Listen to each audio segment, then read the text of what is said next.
semuanya. Perkenalkan, saya Imade Krisnawiaranata dengan NIM 1909511081 dari Fakultas Kedokteran Hewan Universitas Udayana.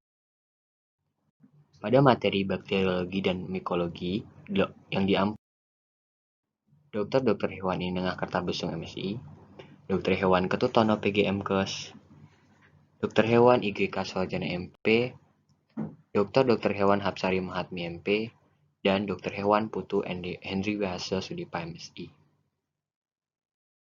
Saya akan membahas topik tentang media biakan bakteri dan jamur.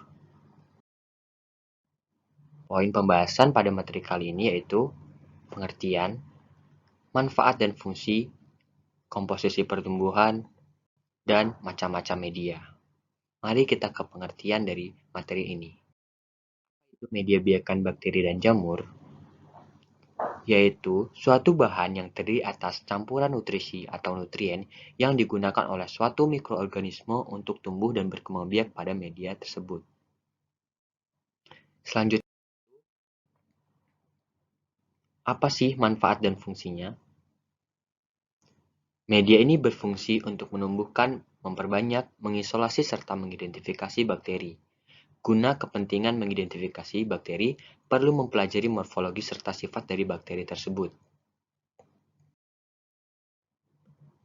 Selanjutnya yaitu komposisi pertumbuhan.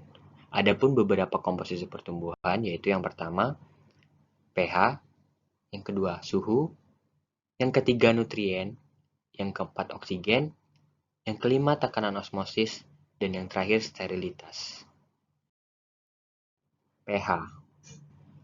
Mikroba tumbuh baik pada pH sekitar netral dan pH 4,6 sampai 7,0 merupakan kondisi optimum untuk pertumbuhan bakteri.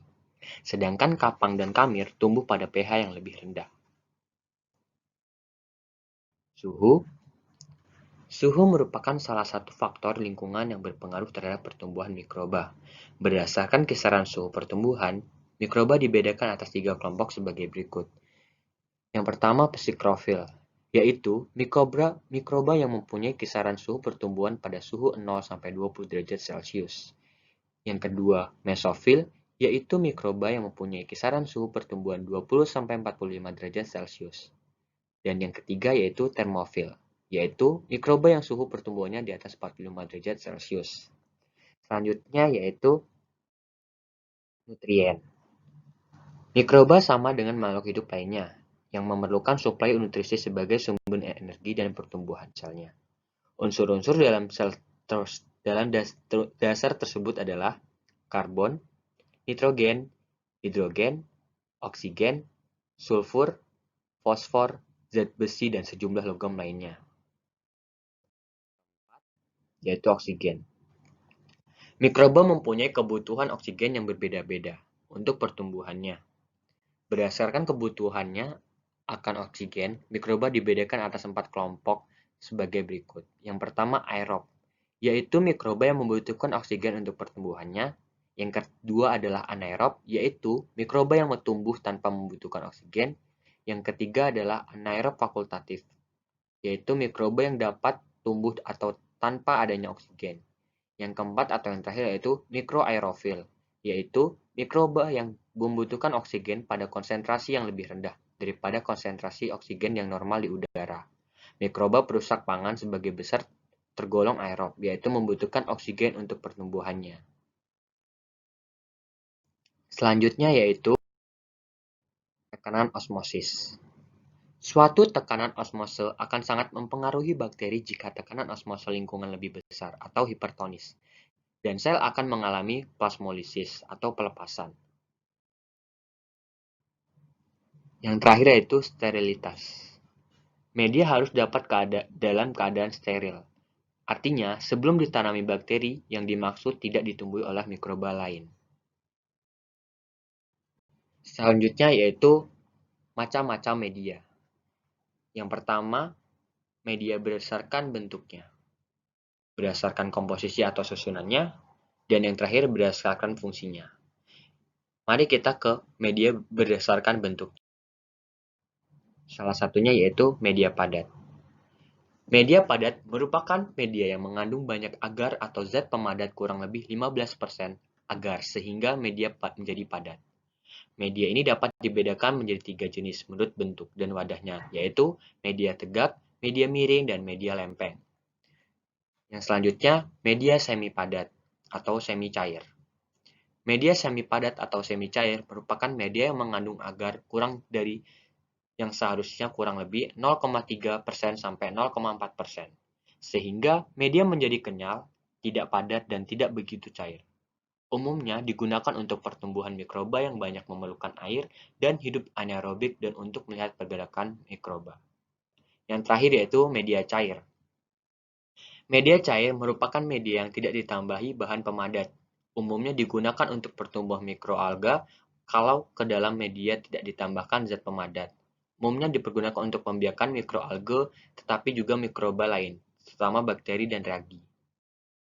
Yaitu berdasarkan komposisi atau susunannya. Terdiri dari 3, yaitu media alami. Media alami atau non-sintetis merupakan media yang disusun dari bahan-bahan alami, di mana komposisinya yang tidak dapat diketahui secara pasti dan biasanya langsung diekstrak dari bahan dasarnya seperti kentang, tepung, daging, telur, ikan, sayur, dan sebagainya. Contohnya yaitu tomato juice agar. Selanjutnya, media semi-sintetis. Media semi-sintesis merupakan media yang disusun dari bahan-bahan alami dan bahan sintesis, contohnya kaldu nutrisi disusun dari pepton 10,0 gram, ekstrak daging 10,0 gram, NaCl 5,0 gram, dan Aquades 1000 ml. Selanjutnya, media sintesis. Media sintesis yaitu media yang disusun dari senyawa kimia yang jenis dan takarannya diketahui secara pasti. Contohnya, McConaughey agar. Selanjutnya, berdasarkan fungsinya. Pertama, media umum. Media ini mengandung bahan-bahan yang bertujuan menstimulasi pertumbuhan mikroba secara umum. Contohnya Na atau nutrien agar, Ba atau belaluit agar. Yang selanjutnya yaitu media diferensial. Adalah media yang digunakan untuk membedakan satu bakteri dengan bakteri lain. Pada media ini mengandung suatu bahan yang digunakan membedakan mikroba. Yang selanjutnya media selektif. Adalah media yang memungkinkan suatu jenis mikroba tumbuh dengan pesat, sementara jenis mikroba yang lain terhambat. Contohnya McConaughey agar atau MCA. Selanjutnya media diperkaya. Adalah media yang dirancang untuk mendukung pertumbuhan mikroorganisme. Media ini memiliki konstituen nutrisi yang mendorong pertumbuhan mikroba tertentu, contohnya kaldu selenit atau kaldu tetroniot. Selanjutnya, yang kelima yaitu media uji. Adalah media yang digunakan untuk identifikasi mikroba. Contohnya agar Mueller Hinton agar atau MHA. Yang terakhir yaitu medium perhitungan, yaitu medium spesifik yang digunakan untuk menghitung jumlah mikroba dalam suatu bahan. Misalnya medium untuk menghitung jumlah bakteri E. coli di air sumur.